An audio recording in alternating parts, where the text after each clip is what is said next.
What's up, people? I'm Shaggy, the opinionated hippie, continuing my deep dive into Deep Purple's live catalog. Today, I'm going to discuss and then rank among the other live releases I've already discussed and then ranked. Deep Purple's The Infinite Live Recordings Volume 1. This release, I believe this was released, so you can now buy this as a standalone disc. It is a set from the Helllfest, I believe that's in France in 2017, June 16th to be exact. So, hey, we're kind of coming up on that anniversary, that 8-year anniversary as I'm doing this review. But it was also a bonus disc on the Infinite album. I think they released it and then they re-released it, and the bonus disc was this complete set. So that's what this release is. Their festival set from 2017 at the Helllfest. This is with Steve Morse on guitar, Don Airey on keys. And this is a fun recording. I mean, if I was at this festival, I would definitely have gone to see Deep Purple. I don't know who they were against, but probably would have gone to see them. And I would have had a good time. This is a fun listen. Is it an essential listen? Is there anything on here that I'm like, man, you got to check this out if you're a Deep Purple fan? I'm going to say probably not. It is your typical sort of late era Deep Purple live set in which, and this is a complaint, there's a handful of sort of classic era Deep Purple tracks, which over the years they do a good job of sort of mixing those up, like bringing new ones in, dropping ones that have been around, though there are some that are kind of always there. That's not the complaint. The complaint is there's also a whole bunch of new songs from Infinite, the release that they were touring, and Now What, which was the previous release. And my complaint is that as they bring in these new songs from the two most recent Steve Morse albums, they're no longer playing the old Steve Morse songs that, from when he first joined the band, stuff that was in the repertoire that they were playing live. And so they have this weird habit where as you go through, like, especially in the Morse era, so the post-Blackmore era especially, I guess as you get to Blackmore in the 80s, you get old songs, the classics from the 70s, and then you get like these new 80 songs from an album, and some of them are good, but they only play them like during that tour or maybe the tour after, and then as we proceed through the years, we drop off these songs. The only song here that's from like the 80s all the way through like the Now What Infinite era is Perfect Stranger. Perfect Strangers. Everything else are really old 70s classic songs. I'm just saying, it'd be really cool to hear a Ted the Mechanic. I like Ted the Mechanic. There were other songs from like early Steve Morse that I like. So that's my only complaint. And the new songs that are on here, Uncommon Man is on here, The Surprising, Birds of Prey, Hell to Pay. So there's 4 new songs on here. And the opening time for Bedlam. 5 new songs. They're kind of, even live, I kind of have the same feeling I do about them as I do in the studio, is the songs themselves, like the verse, chorus, the melodies, all that stuff, are not the most catchy or most original or most like freshest Deep Purple ideas. But each of these songs, I'm pretty sure each of these songs has some moment in the middle, like there's anywhere from like a 30-second to a minute-and-a-half musical instrumental passage where I'm just like, oh yeah, that's fantastic. That groove is fantastic. That solo is fantastic. That little vamp they go into for just the solo section is fantastic. And that's kind of my experience with the songs on here, is like, all right, we got a new song. It's not bad. It's not great. But then we get to the middle section. I'm like, okay, all right, this is actually pretty good. So it's a fun listen. I'm not sure it's one that you have to have. I think having it as a bonus disc in a re-release version of Infinite makes sense, more so than a standalone release. It does seem more like a treat you shouldn't have to pay that much more for, rather than something you go out and just purchase on its own, right? As sort of a festival set kind of feels like anyways. A lot of bands kind of have festival sets, and then they have like their touring set, and sometimes that festival set caters to a different audience. And I don't know. I'm not sure. I'm not sure that's what they're doing here, but there's a festival set vibe to it. They open up for time. They open up with Time for Bedlam. They've got that narration on there, which is just kind of silly and over the top. Song works as an opener. Some great keyboard work in here. Band sounds engaged. Yeah, and I think the talking, like it's Ian doing some like weird narration. I think if you're at a festival and you start with that, it immediately attracts your attention and gets everybody like, oh, what's going on? There's like somebody's narrating something. So I think it's actually a good choice for a festival song opener. Probably works in any venue, to be honest with you. And then that goes right into Fireball. We're like done with this, and we're just straight into Fireball. Don Airey's keyboard work is absolutely fantastic. He's bringing it. I'm in. This is a fun ride already. All right.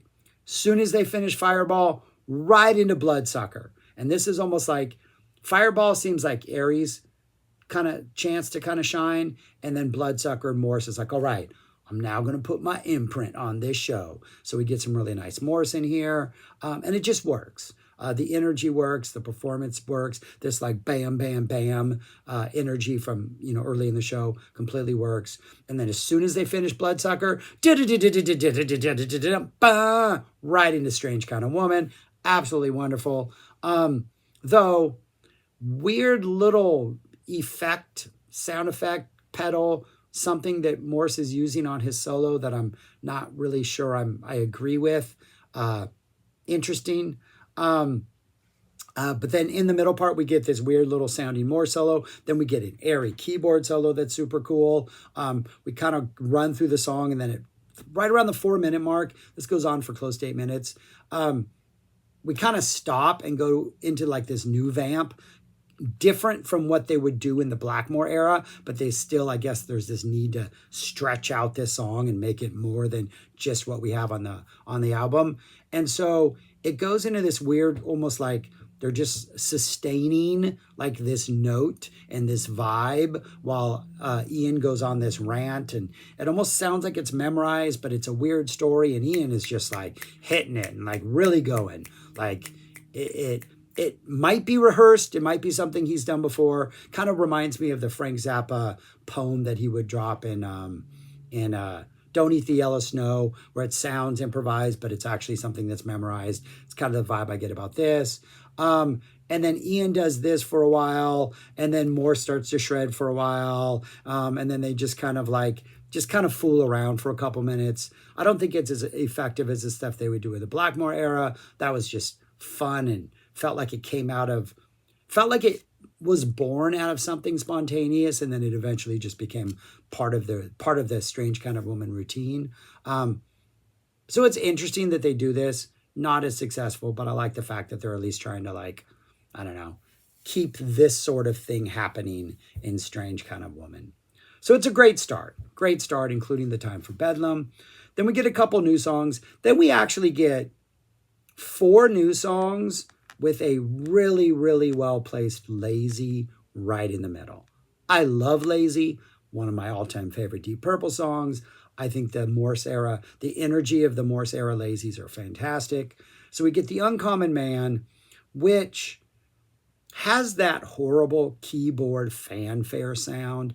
And yeah, I'm sure it's intentional, kind of a callback to Copland's like fanfare for the common man, because that keyboard sound is just so annoyingly fanfare-ish, and it doesn't sound like fanfare for an uncommon man. It sounds like a fanfare keyboard sound for more of a common man.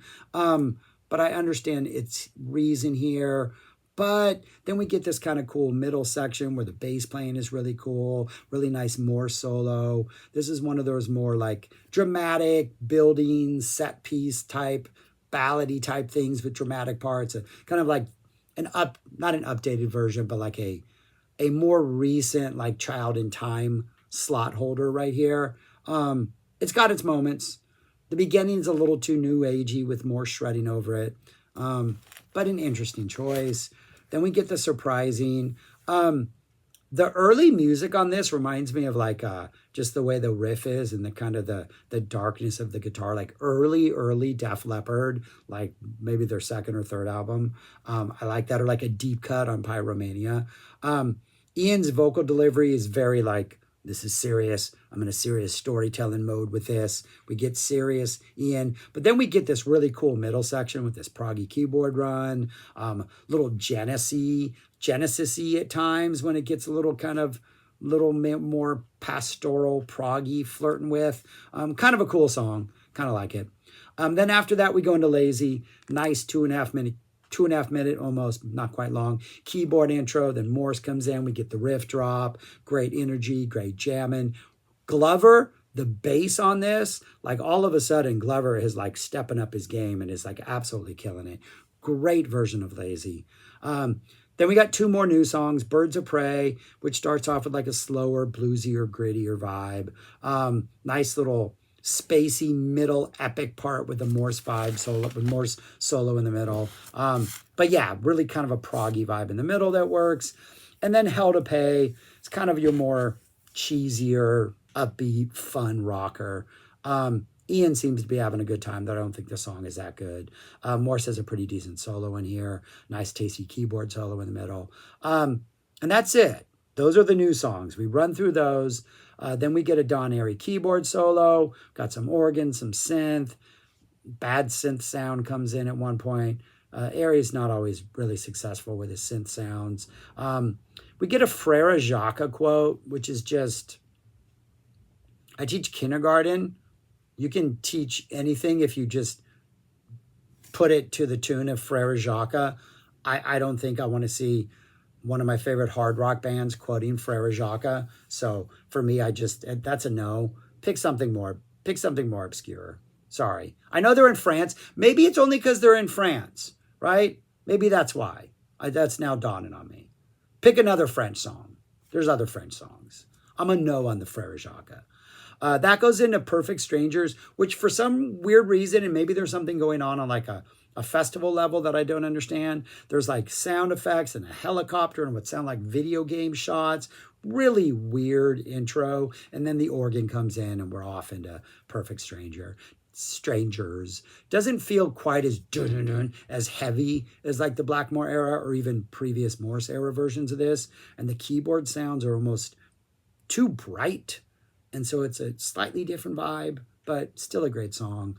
We get a nice heavy space truck in. They're having a good time with this. Really, really short middle section. Just run through it, get to the ending. Nice frantic ending. Feels like a festival version of Space Truckin'.